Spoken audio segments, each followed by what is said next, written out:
Kanina pong sunod na problem. A RLC circuit consists of 18 ohms energized by E. So awa lahi yang kuan waves. So ana-ana yang waves na DC which is kaning 48 na naay 377 na kuan isa ka 377 nya kaning kuan. Oh, grabe frequency paspas kini siya. Ana ni siya.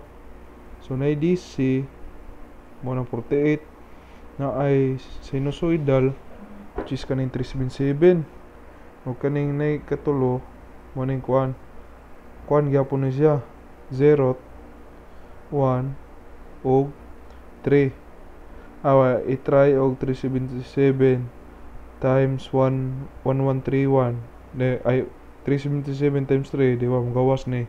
So pasabot kuan ni siya third sequence. Awa kuan to dire 377 times 3 awa 1131 1131. So pasabot kuan na siya third harmonic. Harmonic dahil na mo na term. So kung kuan mong kuan na ni frequency sa ka 5, so kaning 377 i-times mo 5. 377 times 5 mo na yung fifth harmonic. Sunod na po 377 kuan mong kuan niya 7th harmonic times 7 ano ra. Kung waka kabalo kapila na nakuan waka kabalo kapila na harmonic i-divide mo 377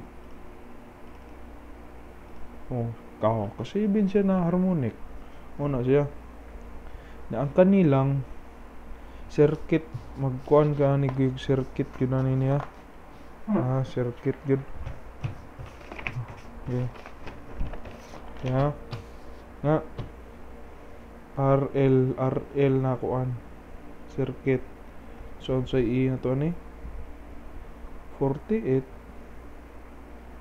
plus 80 sin 377 T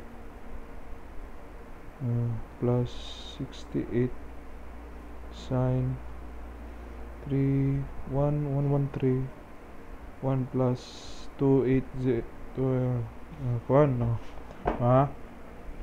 direta kanin sa itong source 48 volt. So ana rin siya RL man no RL. So DC man tong source. So natay 80 ohms og 0.2 Henry. Di man basta DC na naay inductor matic short circuit dahil ng inductor kay nganuman kay ana biya XL equals to 2 pi FL biya nya wa man tay frequency sa kuan DC so 0 pero natay inductance so times 0 naman to 0 ohms pasabot wala na ni resistance diri dapita no resistance. So pasabot way gapugong. So ana na imong kuan circuit ana na 80 ohm 48 volt diba? So makuha na nimo ang problem man dire kuhaan na mo ang iyang harmonics sa amperahe. So kuhaan sa 0th harmonic. So I sub 0 is 48 over 80. Pila man yung 48 over 80. 48 over 80. Diba? 3.6. So 0.6 ohms. So mao na atong first kuan 0th harmonic. So sunod atong i-source na is katong third harmonic sa na voltage which is 80 sin 3770 RL gihapon RL.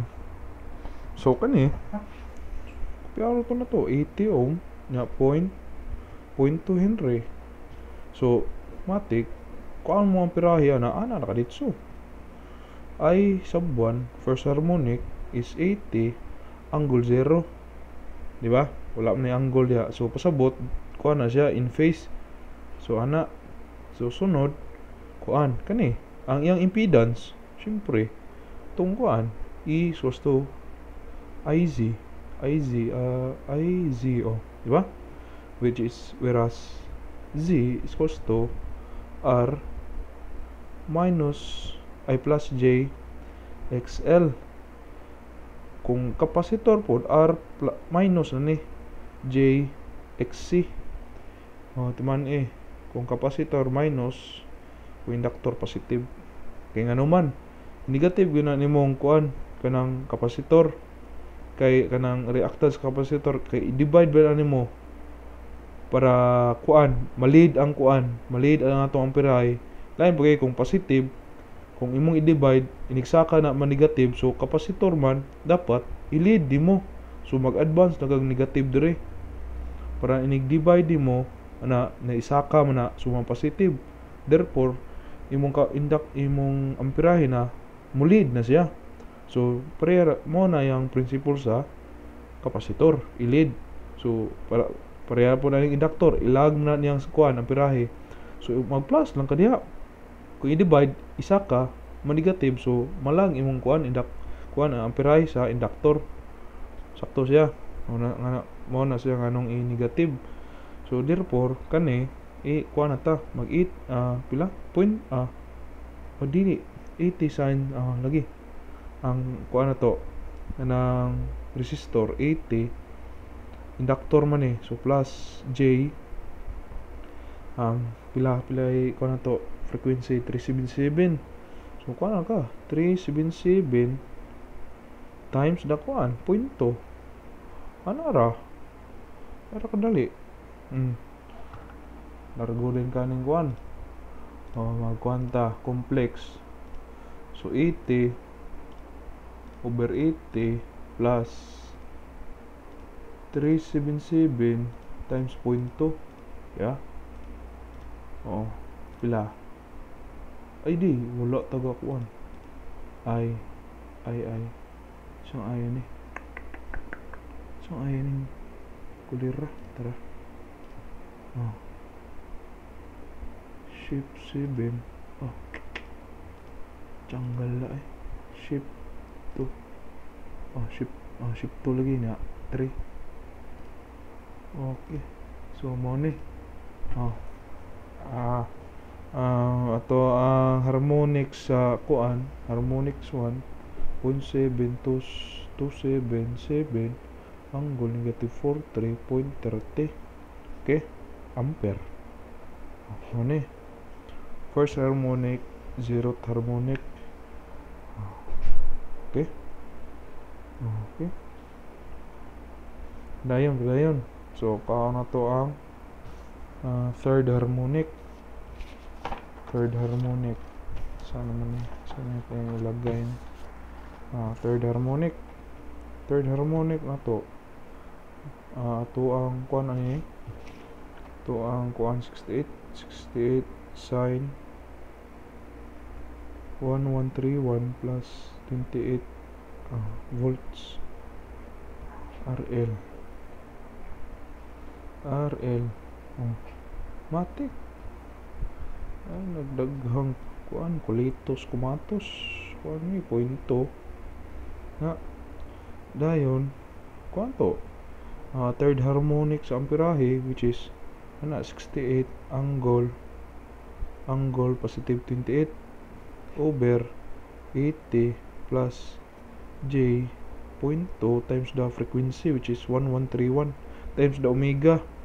Mo nang iditso na lang itong input diha kay ana ba na siya XL is 2 pi FL nya kaning omega is kuan ba na siya 2 pi F ra so ditso lang tagbutang niya, therefore XL is omega L, diba?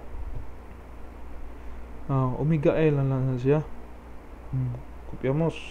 So ano third harmonic na to I3 Wala siya kani. Ah. Sita pila to 68 angle 28.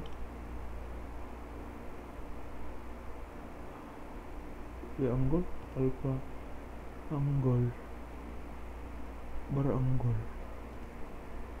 asa angle ni tanggal sa angle waves ada lang tayo sa angle ni sa angle ni yung buo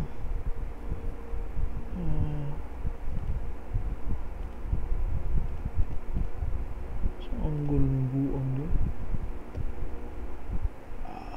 Ay, sibal. Dirin lang tayo.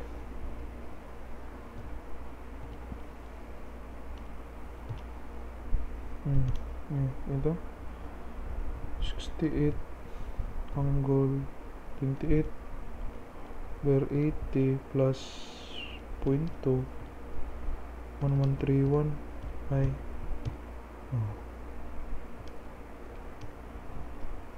mana to angle 0.283 angle negative 4 to 0.52 amperes muna itong third harmonic. So imo na nang inani na form so ana which is katong I1 nimo I1 na to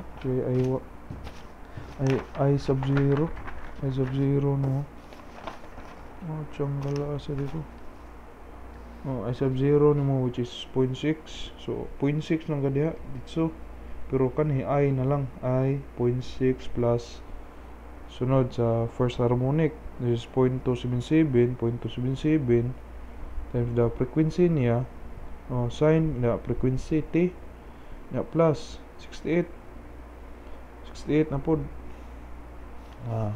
na 68 third harmonic man na which is na dere so to itong kalagay dere ang kaning 0.283 dire na pulong bubutang pero usbon mong sine lahi naman yung angle butang pag angle suma ra pod dire mora na siya okay